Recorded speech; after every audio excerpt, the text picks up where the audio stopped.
સાબરકાંઠાથી સમાચાર સામે આવ્યા છે કે હિંમતનગરમાં આજે સામાજિક સમરસતા અને એકતાનો સુંદર દાખલો જોવા મળ્યો છે। સહકારી જીન પાસે આવેલ મોડાસિયા કડવા પાટીદાર સમાજવાડી ખાતે શ્રી 27 પરગણા વણરક સમાજ દ્વારા તૃતીય આજે 27 વણકર આયોજન કરવામાં આવ્યું છે, જેમાં 21 નવ દંપતીઓએ શાસ્ત્રોક્ત વિધિથી વૈવાહિક જીવનમાં પ્રવેશ કર્યો છે। સમાજના આગેવાનો, युवा संगठनों અને મહાનુભાવોની ઉપસ્થિતિમાં આ સમારોહ ભવ્યતા અને શ્રેષ્ઠતા સાથે સંપન્ન થયો છે। હિંમતનગરની મોડાસિયા કડવા પાટીદાર સમાજવાડી આજે મંગલ ગીતો અને ઉત્સાહથી ગુંજી ઉઠી હતી।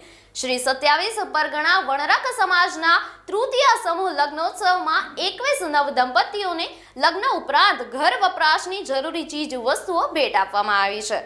રાજ્યના શહેરી વિકાસ મંત્રી દર્શનાબેન વાઘેલા, सांसद शोभनाबेन बारैया અને ધારાસભ્ય વીડી ઝાલાની હાજરીએ કાર્યક્રમને ગૌરવ મળ્યું હતું।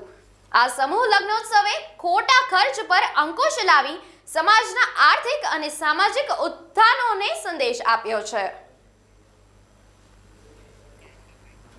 આજે 27 વણકર પરગણા સમાજના સમૂહ લગ્ન યોજાવા જ્યારે જઈ રહ્યા છે ત્યારે પ્રમુખ તરીકે હું ગૌરવની લાગણી અનુભવું છું।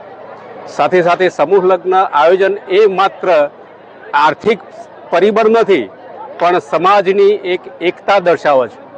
સમાજ આજે જ્યારે 27 પરગણો આજુબાજુના પરગણા ભેગા થઈ અને જ્યારે આ પ્રસંગ ઉજવી રહ્યો છે તો ખરેખર એક આનંદની વાત છે।